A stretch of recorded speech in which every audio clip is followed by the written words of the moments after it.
Сонымен түрлі бағыттар бойынша тас жолдар салынып жатыр. Дәл қазір бізбен тікелей байланысқа автомобиль жолдар комитет төрағасының орынбасары Сәтжан Аблалиев. Кеш жарық, Сәтжан, жаңадан салынған күре жолдардың сапасы қандай болмақ? Кеш жарық, Ақсәуле, соңғы кезде автомобиль жолдарының дамуына үлкен қаржылар бөлініп жатыр. Осы үлкен қаржы бөлінген кезде бұл жолдардың сапасына, олардың қызмет ету уақытын ұзартуға біздер көп көңіл бөлудеміз. Сондықтан жаңа жобаларда әлемдегі, елдегі бар жаңа технологиялар мен жаңа материалдарды максималды қолдануды іске алып жатырмыз. Сәтжан, кейде осыншама қаржы жұмсалып, жөнделген жолдар аз уақыттан кейін істен шығып жатады.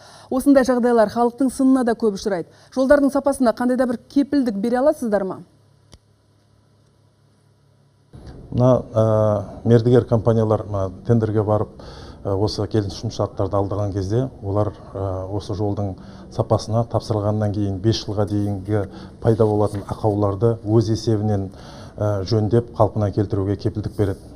Сондықтан соңғы жылдары осындай жолдарда үлкен бір пайда болып отырған кемшіліктердің саны барынша азайып келе жатыр деп айтсақ болады. Әңгімеңізге рахмет.